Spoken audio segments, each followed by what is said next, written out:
یہ واقعہ محض تاریخ نہیں بلکہ ہر دور کے انسان کے لیے ایک سبق ہے کہ ایمان کی حفاظت کیسے کی جائے۔ ایسا وقت تھا جب بادشاہ دقیانوس کی حکومت میں ایمان لانے والوں پر سخت مظالم ڈھائے جا رہے تھے۔ یہ چند نوجوان تھے لیکن ان کا یقین پہاڑوں سے زیادہ مضبوط تھا۔ اس دور میں بادشاہ دقیانوس نے بت پرستی کو لازمی قرار دے رکھا تھا۔ جو شخص توحید کا اعلان کرتا اسے سخت سزائیں دی جاتی، مگر ان نوجوانوں نے کہا ہمارا رب وہی ہے جو تمام نبیوں اور آسمانوں اور زمین کا رب ہے، ہم اس کے سوا کسی کو نہیں پکاریں گے۔ یہ اعلان کرنا اس وقت اپنی جان خطرے میں ڈالنے کے برابر تھا۔ محمد انصاری صاحب، کیا یہ نوجوان شروع سے ہی دیندار تھے یا کسی خاص واقعے نے ان کی زندگی بدل دی؟ وہ بادشاہ دقیانوس کے دربار سے وابستہ تھے مگر دل سے اللہ کی وحدانیت پر ایمان رکھتے تھے۔ وہ خفیہ طور پر توحید پرستوں کی مدد کرتے اور جہاں تک ممکن ہوتا ایمان والوں کو بچانے کی کوشش کرتے تھے۔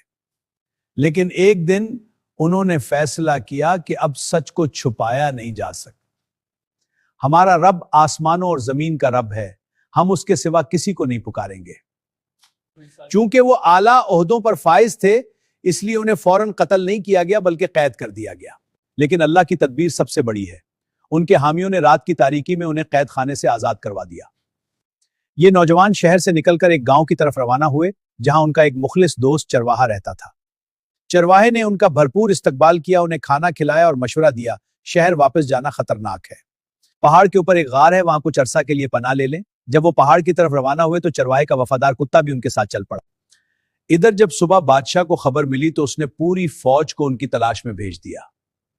اصحاب کہف غار میں پہنچ کر اللہ سے دعا کر رہے تھے، اے ہمارے رب، ہمیں اپنی خاص رحمت عطا فرما اور ہمارے لیے بھلائی کا سامان کر دے۔